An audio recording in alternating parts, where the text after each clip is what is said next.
अब काफी शोर है हर तरफ के जनाब इमरान खान साहब का किसी किस्म का भी बयान जेल के अंदर से नहीं आ रहा। भाई बात ऐसी है कि जो पाकिस्तान का मीडिया है वो नेतन्याहू, मोदी का, ट्रंप का, उन सब का तो टीवी पर दिखा सकता है, मगर खान साहब का वो नहीं दिखा रहे। जो खान साहब ने पहले भी जो भारत के साथ लड़ाई वो भी उन्होंने नहीं दिखाया। खान साहब ने भरपूर तरीके के साथ उधर भी जवाब दिया था। और अभी भी इसराइल के हवाले से अगर खान साहब ने जो 8-10 पैगाम दिए उनमें से कोई भी पैगाम इन्होंने किसी बड़े चैनल पर नहीं दिखाया। अभी हो सकता है उनका पैगाम दिखा भी दिया जाए, हो सकता है ना भी दिखाएं, क्योंकि उनकी मुलाकात अब आने वाली है, तो डेफिनेटली उनके आगे सवालात होंगे और वो इसराइल के बारे में बोलेंगे।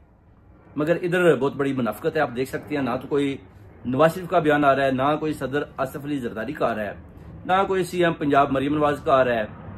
चारों सूबों के जो भी सीएम है आप देख लें, उनमें से किसी किस्म का भी कोई ऐसा बयान नहीं आ रहा। बल्कि अली बिन गंडापुर कह रहा है कि मैं असम्बलियां भी तोड़ सकता हूं। वो अपने सिस्टम को चलाने की कोशिश कर रहा है एस्टेब्लिशमेंट की गोद में बैठकर।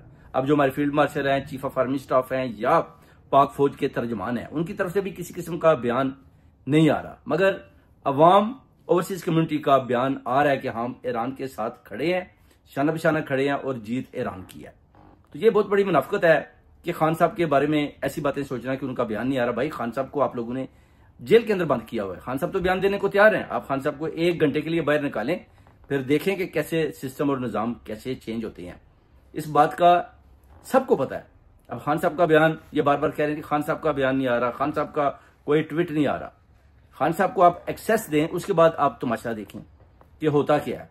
अब ये जो आपने जैली हुकूमत बनाई हुई है ये तो फेल हो गया, क्योंकि आप देख लें, अगर आपका फील्ड मार्शल ट्रंप के साथ 1-to-1 मुलाकात करता है तो इसका मतलब है कि आपका जो प्राइम मिनिस्टर है वो फेलियर है, आपकी ये गवर्नमेंट फेलियर है।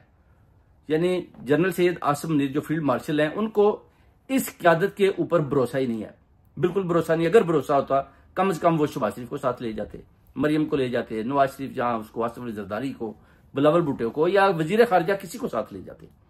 उन्होंने इनके ऊपर भरोसा ही नहीं किया। उनको पता है कि ये लोग दगाबाज हैं, धोखेबाज हैं, वक्त आने पर ये मुझे धोखा देंगे। इसलिए उन्होंने अभी अपनी जो डायरेक्ट है ना कनेक्शन सारे मुल्कों के साथ बनाए हुए हैं, ताकि जो आदमी भी हम किसी पार्टी को भी हुकूमत देते हैं, जिसमें लाते हैं, तो उनको सिर्फ और सिर्फ बैक स्टेज देंगे, उधर बैठे रहें। बाकी ये सारे जो भी मामला होते हैं दुनियावी या किसी किस्म के भी मुल्की लेवल के, ये खुद उनको देखेंगे, हल करेंगे। कोई बड़ी बड़ी खास मीटिंग्स होंगी, उनको भी ये खुद उनके साथ मीटिंग करेंगे, ना कि इस जैली हुकूमत पर वो इतमाद करेंगे।